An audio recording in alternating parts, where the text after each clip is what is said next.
Hey everybody, welcome back to Freedom's Ministry. Thanks for dropping by.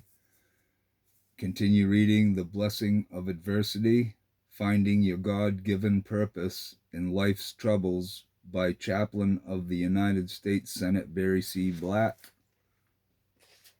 Chapter 6, Refuse to Waste Suffering. When I was young, I memorized the following poem. I walked a mile with pleasure. She chatted all the way, but left me none the wiser for all she had to say. I walked a mile with sorrow, and ne'er a word said she. But oh, the things I learned from her when sorrow walked with me. What have you learned from your suffering? Suffering that doesn't teach a lesson can be considered wasted.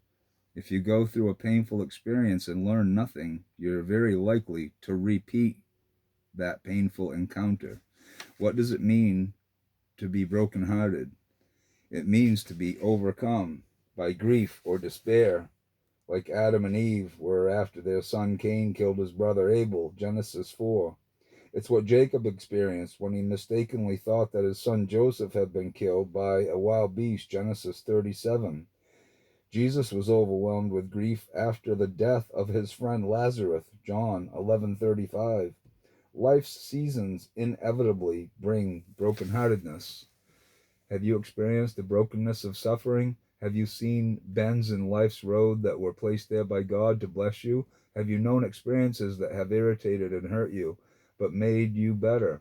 It may have been an illness or the loss of someone close to you. Perhaps your present brokenness involves personal failure, an academic setback, or a vocational disappointment. Maybe your brokenness has to do with a rumor circulating in your office or church or neighborhood, damaging your reputation and undoing years of faithful labor.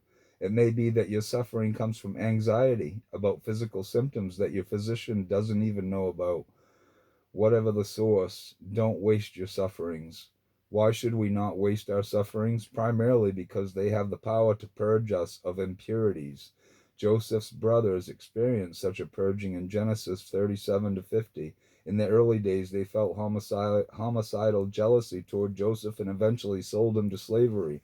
They lied to their father about their cowardly act and suggested that a wild beast must have killed their brother.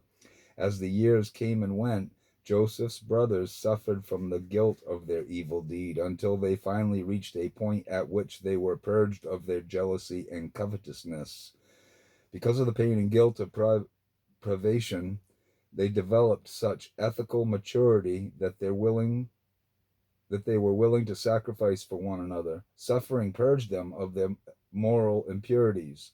The late Archbishop Fulton Sheen, commenting on the word sincere, said the following: when the Romans found pieces of marble that were imperfect, they put wax in the holes.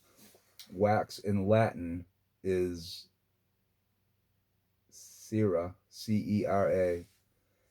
When they found a perfect piece of marble, it was called sincera, or without wax, whence comes the word sincere. In a similar way, sufferings purge the impure wax from our lives, enabling us to become more spiritually fit and ethically mature.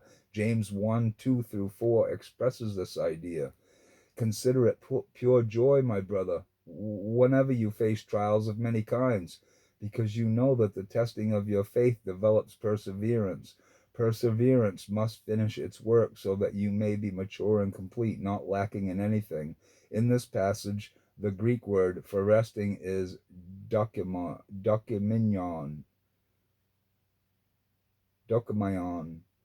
a word used to describe sterling coinage when money is genuine. Sufferings can burn away the dross in our lives and make us genuine spiritual currency for God's glory. Second, we should not waste sufferings because they can provide us with strength for greater challenges. Your willingness to endure present afflictions equips you for success when facing future difficulties. When David appeared before King Saul and volunteered to fight Goliath, he received little encouragement. 1 Samuel 17. He had been Saul's armor bearer and musician, 1 Samuel 16, hardly a top candidate for one-on-one combat. King Saul said to him, "You can fight this giant and succeed. You're just a boy." You can't fight this giant and succeed. You're just a boy. And he's a combat veteran. 1 Samuel 17:33. David refused to be intimidated. Instead, he reminded Saul of past challenges and hardships he had successfully managed. Your servant keeps his father's sheep, David said, and while I labored, God delivered me from a lion's clutches and a bear's paws. This Philistine giant will be like one of those beasts. 1 Samuel 17:34 through 36. King Saul was unaware of the sufferings and challenges David had already faced and conquered that would equip him to succeed against the giant.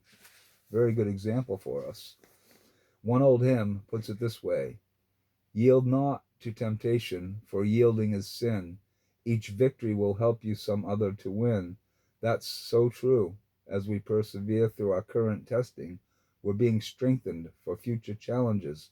Jeremiah says it another way: if you have raced with men on foot and they have worn you out, how can you compete with horses? If you stumble in safe country, how will you manage in the thickets of the Jordan? Jeremiah 12:5. In other words, we must win small victories to prepare for greater challenges. Third, we should not waste sufferings because they can bring us the blessing of God's presence. We see this in the case of Stephen, one of Christianity's first deacons and first martyrs, Acts 6 through 7. Stephen finally served God, meeting frequent and fierce opposition. When he was arrested and brought before the high council, he felt the sustaining presence of God's glory. The Bible records that his face shone like an angel, Acts 6:15, and that he saw the heavens opened and Jesus standing at God's right hand, Acts 7:56. Even when Stephen's enemies decided to kill him, picking up stones to strike him down, his suffering brought him into the wonderful presence of God. So there you have it. 3 reasons not to waste your sufferings. Sufferings purge impurities, strengthen us for greater challenges, and bring us God's glorious presence. We see these same 3 factors in the lives of the many Bible heroes and heroines who didn't waste their sufferings: Abraham, Isaac, Jacob, Joseph, Moses, Esther, Ruth, Elijah, and Job. The list goes on and on. Expect suffering. If these blessings are available when you don't waste your sufferings, what should you do? If these blessings are available when you don't waste your sufferings, what should you do? Expect sufferings. Jesus promised his disciples they would suffer. He said, in the world you will have tribulation, John 16:33. Paul expressed a similar sentiment in 2 Timothy 3:12. All those who live godly lives will suffer persecution. Stop trying to escape the inevitably of sufferings and learn to benefit from them. See suffering as a test. If we have the right perspective on suffering, we will see it as testing. For those whom the Lord loves, he disciplines, and he scourges every son whom he receives. Hebrews 12:6. Perhaps this is what Jesus was alluding to when he told Peter, the devil desires to sift you like wheat. Luke 22:31. Jesus wanted Peter to see his impending trouble as a test that would ultimately bless him. How should we respond to such testing? It helps to ask some questions. First, how am I responding to this test? Second, how should I respond to it? And finally, am I learning from this painful experience? These questions provide an appropriate response to the test of suffering. Discover a deeper fellowship with Jesus Christ. Suffering can lead you to a greater intimacy with Christ. Suffering can lead you to a greater intimacy with Christ, enabling you to identify with some of the trials he endured.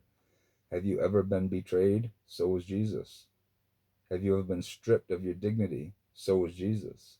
Have you ever been forsaken by your friends, or falsely accused, or had your words misinterpreted, or been the victim of malicious gossip? So was Jesus, so was Jesus, so was Jesus. Our sufferings are what enable us to identify with the Savior's life. Though we may never have nails driven through our hands, or we may, or a spear thrust in our sides, we can show our love for Jesus by greeting our pain with the same equanimity equalness, I guess, equanimity he showed in meeting his agony. The Apostle Paul describes this quest in the following way. I want to know Christ and the power of his resurrection and the fellowship of sharing in his sufferings, becoming like him in his death, and so, somehow, to attain to the resurrection from the dead. Philippians 3:10-11. Redeem your suffering by allowing it to deepen your intimacy with Jesus. A great life can inspire us and empower us to endure hardship. Newt Rockne was the coach of University of Notre Dame football team in the 20s, and George Gipp was his star player. As the story goes, Gipp fell ill, and when he knew he was dying, he asked Rockne to promise that when things were going badly for the team, he would inspire them by asking them to win one for the Gipper. Sure enough, in a game that Notre Dame was losing, their coach reminded them of George Gipp's request. The memory and love of their teammate were sufficient to inspire the beleaguered team to rise to victory. As Christians, we have the significant inspiration of Jesus' life to spur us on. If we'll permit our sufferings to deepen our fellowship with our risen Lord, time and again we'll win one for the Master.